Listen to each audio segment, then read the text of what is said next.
In line with changing consumer expectations, the Agency for Science, Technology and Research, or A*STAR, unveiled a new generation of hyper-personalisation manufacturing technologies at the Industrial Transformation Asia-Pacific Trade Show yesterday. Joining us tonight for more on this is Professor Tan Sze Wee, Assistant Chief Executive of the Science and Engineering Research Council at A*STAR, and Dr. David Lowe, CEO of the Advanced Remanufacturing and Technology Center at A*STAR as well. Gentlemen, thank you both for coming in. Thank you. Now, Professor Tan, I'll come to you first and help us understand this hyper-personalized manufacturing and why it's so important to us and to manufacturers as well. Well, it sounds like a very complicated word, but actually, if you think about it today, we are very familiar with mass production, which is where millions of parts of one item is produced at one time.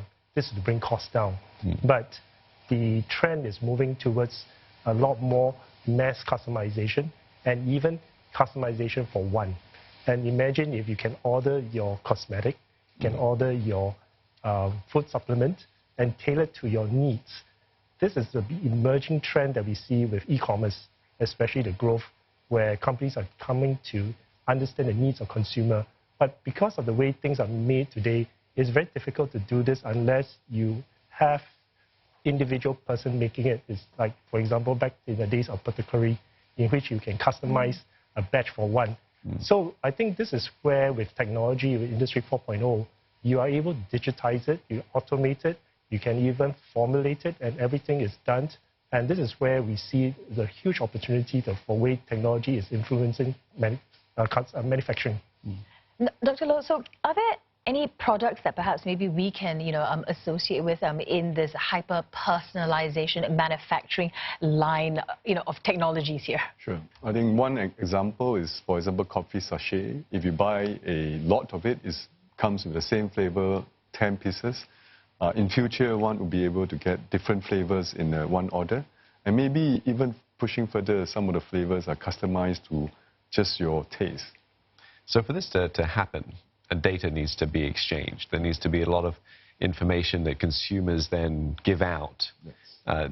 There's no issue with that, with concerns of privacy perhaps, or I suppose it's an opt-in in any case? Well, I guess the information itself is primarily a mechanism by which the consumers are freely willing to participate.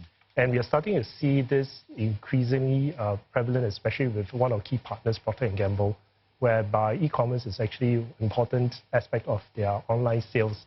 And they are able to collect the data, and with that, they are able to then formulate what is needed.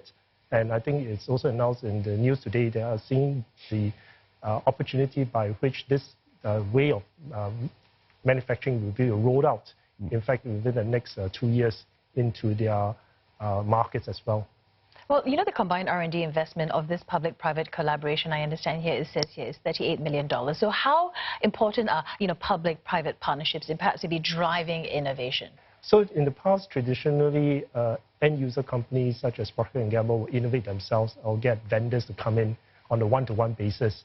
I think they have recognized with Singapore, with an open innovation format, we are able to bring not just our research community in, we are able to also bring in technology solution providers, and we are able to innovate faster, and we have to share ideas much faster. And this is where really the opportunity that we see with this, that we can actually even use this as a platform for other applications as well. And this is where I think the promise is actually very good. Okay, and Dr. Lowe, we understand that A*STAR has a model factory initiative. Companies can learn, co-develop and test advanced manufacturing technologies. Will this also be the case for this hyper-personalized manufacturing? Yes. The hyper-personalization line is part of the A*STAR Model Factory initiative. The objective is really to bring together the end users, the technology providers, the system integrators, and SMEs all together, where we co-create and co-innovate together. So the platform will allow the companies to make sense of which technologies is suitable for their application, and then take it to the factory and then accelerate the implementation phase. Okay, so if that's the case, then how can local companies then benefit from this initiative? Absolutely. Many of the problem statements that we have carved out is with real industrial problem statements that we carve out with big end users. And at the research phase, we can attract companies to come to work together. And these local companies will get access to problem statements where we co-create and co-develop. Once the solutions are developed and is being deployed to the end user, a lot of our local companies can in turn become the suppliers of these big end users.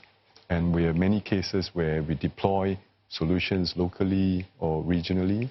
Our local SMEs are able to commercialize together with us. And Professor Tan, one last question for you about sort of the timeline for how you see this sort of rolling out and becoming sort of mainstream. Already, I think that some of the modules are already plug and play, and it's actually being taken into pilot test bedding by some of our partners in the factory. But I think the aspects of the full embodiment of the line itself, I think our partners are quite optimistic that they see commercialization within the next 2 years.